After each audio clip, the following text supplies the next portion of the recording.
Welcome to Author Author. My name is Sven Davison, and this week I have Josh Stolberg talking about his book Incarnate, which originated as a television series at Warner Brothers, but when it went into turnaround, the production company still liked the story, so they shopped it to Simon & Schuster. And let's hear about this interesting tale, shall we? Welcome to Author Author. I'm Sven Davison. I'm here with Josh Stolberg to talk about his book Incarnate. Excellent. So, I'd love to talk to you about what it's about, actually. Yeah, definitely. The book is a psychological thriller about a young resident in a psych ward, and she comes across a patient who they initially diagnose her with DID, which is dissociative identity disorder. She finds that this girl is displaying very unusual alternate personalities. Each one claims to have been a victim of a violent crime, and they all claim to have been killed. The book kind of goes down this rabbit hole of her patient just messing with her, and is the patient a little psychotic, and could the patient actually have been responsible for the murders themselves, or is she actually channeling the souls of these innocent victims? So supernatural thrillers slash mystery slash... Yes, yeah. It's hard to put it into a tidy box, which I know the publisher always want to be able to squeeze it into a very, very tiny, easy to describe box. But yes, I would look at it as a paranormal thriller, a psychological thriller, a mystery. It's a police procedural. And it's got two really, I think, strong female characters at its base. And there's some relationship stuff in there too. You know, there's a little love story to go along with the brutal murders. Nice. All right. Excellent. Yeah. A lesbian love story, or? Let me think. No. Maybe I'll have to use that for the sequel. Perfect. All right. Awesome. And comp titles, I know the publishers love that too. So as far as well, like, what do you compare it to? I mean, comp titles. Sorry, I am not. This is my first book, so I'm still working. It was funny because I was talking to my editor, and she kept writing me on emails and calling an MS this, MS that. I'm like, what the hell's an MS? And she's like, manuscript. I'm like, oh, okay. She's talking to a screenwriter. I hadn't heard that term before. Comp titles. Look, the books that I love, things like Gone Girl. This, I'd like to think there's a mystery behind this in that same kind of a world. But this is more about unusual personalities. One of the main characters, the teenage character who's suffering from dissociative identity disorder, she has a condition that we've never seen before. So there was a lot of there's a lot of fun character work and creepiness to it as well. Yeah. And the condition she has, is this something that you documented and you did research, medical research on this? I did a ton of research on DID. At the end of the day, spoiler alert, she doesn't specifically have DID. She has something else, but the first act of the book really focuses on the idea that she does have this dissociative identity disorder. And I did a ton of research about it. And I tried to stay true to the disorder. But the great thing about the disorder is that there are as many different ways that people display as there are people. So some people have 2 alters, 3 alters, and there's one case where there was one patient that displayed 4,500 individual distinct alternate personalities. There's a lot of ways to go with it. Yeah, 4,000. I mean, how do you document that in a lifetime? It was like every day I wake up and I'm somebody else. Exactly. Yeah, there are definitely some doctors that are disputing this as well. But I read about it. It's pretty fascinating. I don't know if I completely believe it all, but it is fascinating. And what always kind of attracted me to this is that, just as a human being, I feel like we all have different personalities. It's not as kind of wackadoo as what you'd think of as specifically DID, but we behave differently for different audiences. Whether it's your significant other or your kids or your boss, or we all change our personality in order to adapt to those situations. And I think a lot of times people with DID, they're not able to control those shifts as much. So, but it's a fascinating disorder. And is it multiple personality, or is it like almost a multiple personality? Like you don't go completely into the personality, or I mean, what's the? Well, when you see people who are really suffering from the disorder, sometimes the shifts are almost imperceptible. You'll see someone just make this tiny change, and sometimes they lose time. Sometimes they don't lose time. Sometimes the different personalities are able to actually communicate with each other. And again, it's different for every single patient, so it's never the same, which is one of the reasons why DID is such a controversial prognosis, because different doctors say that, some doctors say that it doesn't exist at all. Some say that it exists, but not to the level that other doctors are seeing. It's a very, very hard to pin down disease, which made it all the more fun to play with myself, you know. And I was able to kind of approach it from a completely different angle too, as well. So it sounds like there's some room to embellish, possibly. 100%. Yeah. But you know, I feel like I'm not writing nonfiction. I'm writing fiction, and I went toward the stuff that really attracted me. I'm a horror writer, so you know, I made it a little creepier than sometimes what it is. Although you look at some of these videos of people going through, you know, channeling their different altars, and it's really creepy. I mean, it's extremely creepy. And the creepy thing about it is not like this over the top horror, where if you could imagine, like, you know, that movie Raising Cain, where there's just like crazy splits and one time they're going nuts. What's really creepy about it is it feels just so personal. You know, you almost feel like you're seeing a part of this person that they don't want to reveal, which makes it even oddly sympathetic? Yeah, no, definitely. You know, like when a female is channeling a male, they don't necessarily start talking like this. Right. It's just this subtle change in their demeanor. But again, it can be different for every single person. So you never know. You never know. And some of those people are faking as well. You know, there's definitely that. And that's one of the big mysteries of the book, is whether or not the lead character is actually using this to get out of being in trouble and pretending to be, you know, mentally challenged.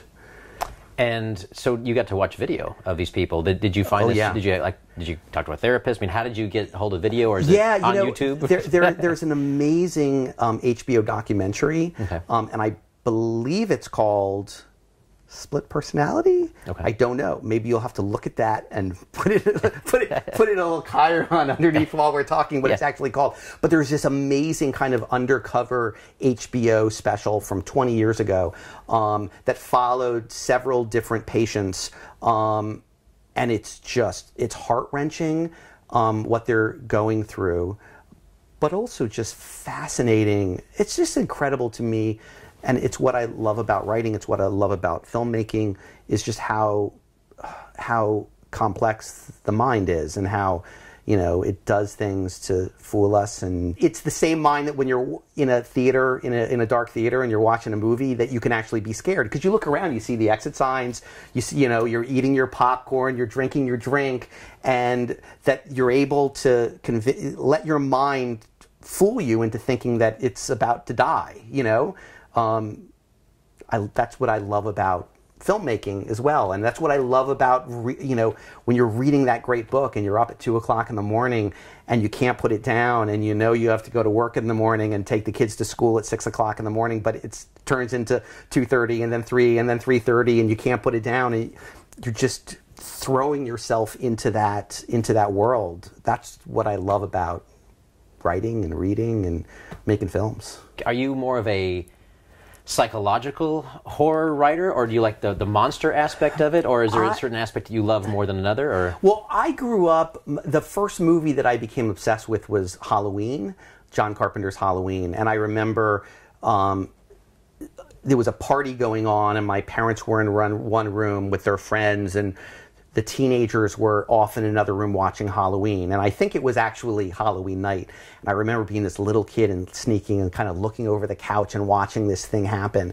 And I just became fascinated and obsessed with how dark and scary and what it did to my heart. Like, that was the first time. So by the time I got into high school, I had like the poster of Michael Myers up on one wall, the poster of Pinhead, you know, from Hellraiser up on another wall. You know, girls would walk into my room and like, you know, question their life choices when they saw what was hanging up on my walls. But so definitely slashers was the first thing that I really got into. But as time changed, I found one of the things that I love about horror films and horror writing is, I know science fiction does this as well, but being able to have kind of political allegories. And some of the best horror movies, really, they're making a statement about something else. I'm working with Clive Barker right now on possible TV show for Cabal, which was one of his books, which was turned into a film called Nightbreed. And one of the things I talk about when I'm talking to the executives and the producers about this particular project is that you look at some of the best films or television shows, and they're all political allegories. You know, Walking Dead is a political allegory for, you know, what society does when social order just completely breaks down. You know, The Purge, which some people would kind of dismiss off, is really a political allegory for, you know, urban violence. Rosemary's Baby is one of my favorite all-time horror movies. And that really, if you kind of look at the history of when it happened right around the time when women were trying to get the right to abortions. And it's this very feminist movie about owning the rights to your own body. You know, even something like Buffy the Vampire Slayer, which you could kind of just like, that's a ridiculous, you know, show. It was really this turning, you know, inversing gender stereotypes, and it was a feminist. It was a feminist piece of art in a lot of ways. So that's why I love horror movies. I want to rewind to the genesis yes. of this book. Yeah. So how did this come about? Because you're a screenwriter, you're a film director. Movies is your life. Yes. Why go into books? Why? So I kind of fell into it. You know, as I've been writing for 20 years now, 25 years. And as a writer, you're always like, well, I should, if I'm going to call myself a writer, I should probably write a book. And I had always had that in the back of my mind, but never had the opportunity. And when I say opportunity, I mean time, obviously, because I'm usually writing several things at the same time in television and film. But I sold a project called Incarnate to CW. It was Warner Brothers was the TV production company or production house, Warner Brothers Television. It was through Alloy Entertainment, and they're a company that they make a lot of television shows based on their own book series. That's the Vampire Diaries, Pretty Little Liars, those kinds of shows. So CW hired me to write this project, and I pitched it pretty much exactly what's there in the book. And I wrote a pilot for CW. They seemed to really like it. They liked it enough to hire me to bring in a team of writers to help crack the first season of the show. And I wrote a second episode. So I wrote both the pilot and the second episode. And then for different reasons, it just went away. CW, they had other responsibilities. You know, they usually only make about 2 to 4 new pilots a year, shoot 2 to 4, and they have a lot of big name writers that they're having to service. You know, people like Kevin Williamson and Julie Plec and these gigantic showrunners. So my show kind of got tossed aside, but Alloy Entertainment, who were the producers on it, they didn't give up on it, and they really believed in the project. And they brought the idea of my pilot to Simon & Schuster, and they bit, and they said, yes, let's do it. So Alloy came back to me and asked me if I'd be interested in writing the book. I kind of fell into writing a book after having already broken the characters and the story and the character dynamics and the set pieces. Like, I had so much of that, and I had so much of it that was not even included in the pilot. There's a huge, big reveal in about the midpoint of the book, and I'd been sitting on this idea that I absolutely loved, and it's this dark, twisted, kind of sick idea about where they find one of the bodies. And I knew I had it in my back pocket, and I knew it was going to be the midpoint of the first season. It was going to be like episode, 10 or 11. And instead of it just disappearing, I was able to actually use it for the book. And the book ends where I had kind of seen the first season of my show ending. But it was a great experience, and I'm really, really lucky that I had the opportunity to just dive into that sandbox of all these characters. I've been thinking about these characters for 2 years, from the time that I first pitched it until it eventually had died a very, very slow death. I had been living with it for 2 years. So, yeah. So this is kind of wild. You got a production company actually basically pitch this book to a publisher? I mean, yes. Wow. Yes. Nice. Yeah. No agent involved? It was no agent involved. I didn't have a book agent. I had a television agent, and I had a TV and film lawyer, and I had a film agent, and I had a manager for TV. And so I had all of that, but no TV agent. No book agent. But after people responded very positively to the pilot, and that's what kind of turned the corner and allowed Alloy to sell it successfully to Simon & Schuster. And does Alloy usually publish through Simon & Schuster? I mean, they already have connections through there. Or do they actually publish under their own They have their own. So there's an Alloy Entertainment imprint. Yeah. My book is with Emily Bessler Books, and that's the imprint that I'm under Simon & Schuster. So they're the editors. Company. Yeah, exactly. They're the editors that I dealt with, Emily Bessler. Gotcha. Yeah. But it was fun, and I probably still would be just dreaming about being an author if this hadn't started in such an odd, strange way. Yeah. That's pretty cool. Yeah. But the genesis of this, though, I mean, were you just sitting around one night and you saw the HBO documentary? I mean, what actually put this idea in your head? Yeah. To even start pitching a TV series? Well, working in Hollywood and always needing to come up with new ideas, I'm always just got one ear open in conversations, and every time I pick up a newspaper or read a book, I'm always like, I wonder if this... and I had been fascinated. I've been reading books about Buddhism and Hinduism, and just trying to get my spirit right. I'm saying that somewhat jokingly, because if you know me, that's not who I really am. I'm not like, but I was reading it just to try to figure out what other people do to sleep through the night. And one of the ideas in some of these religions, that reincarnation isn't something unusual. Like, you say in reincarnation, it doesn't feel like sci-fi to them. It feels like, oh, that's what we believe in. And then I started reading about reincarnation. I had read one story about someone who said they had been reincarnated and that they remembered their killer. And that was the thing that just clicked up. I was like, oh, wow, that would be cool. What if a doctor came across a patient and all of these disparate personalities inside of them all claim to have been murdered? And it also opened it up for multiple seasons for a television show, or multiple books for, every book will be about a different, coming to terms with trying to solve the mystery of an individual alter inside that person every single time. So, yeah. So this is open for a sequel? Yeah. Gotcha. Yeah. And do you have outlines for several? Or I have one pagers for several. I have an outline for a second that I'm really excited about. The struggle is you don't want it to just be a repeat of what you did. So the second book has a different spin on. It's the same idea, but it's a different spin on it that I'm really excited about. But that will be right now. I'm writing 3 movies and 2 television scripts. So. Wow. I won't get to the sequel to the book until, at the earliest, mid next year or late next year. And for those who don't really know the business, yeah, I mean, is it pretty typical that you're constantly working on several projects at once because, it's...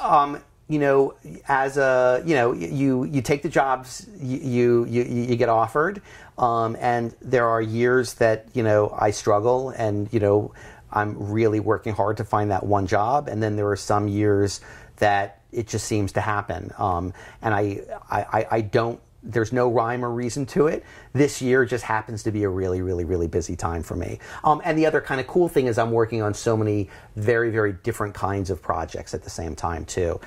So I'm not, they're easier to bop back and forth between because you work on one until your brain shuts off and you're like, I have no idea where I'm going next.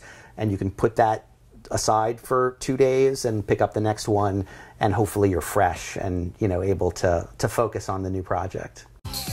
Please subscribe so my dad can make more videos like this. Thank you.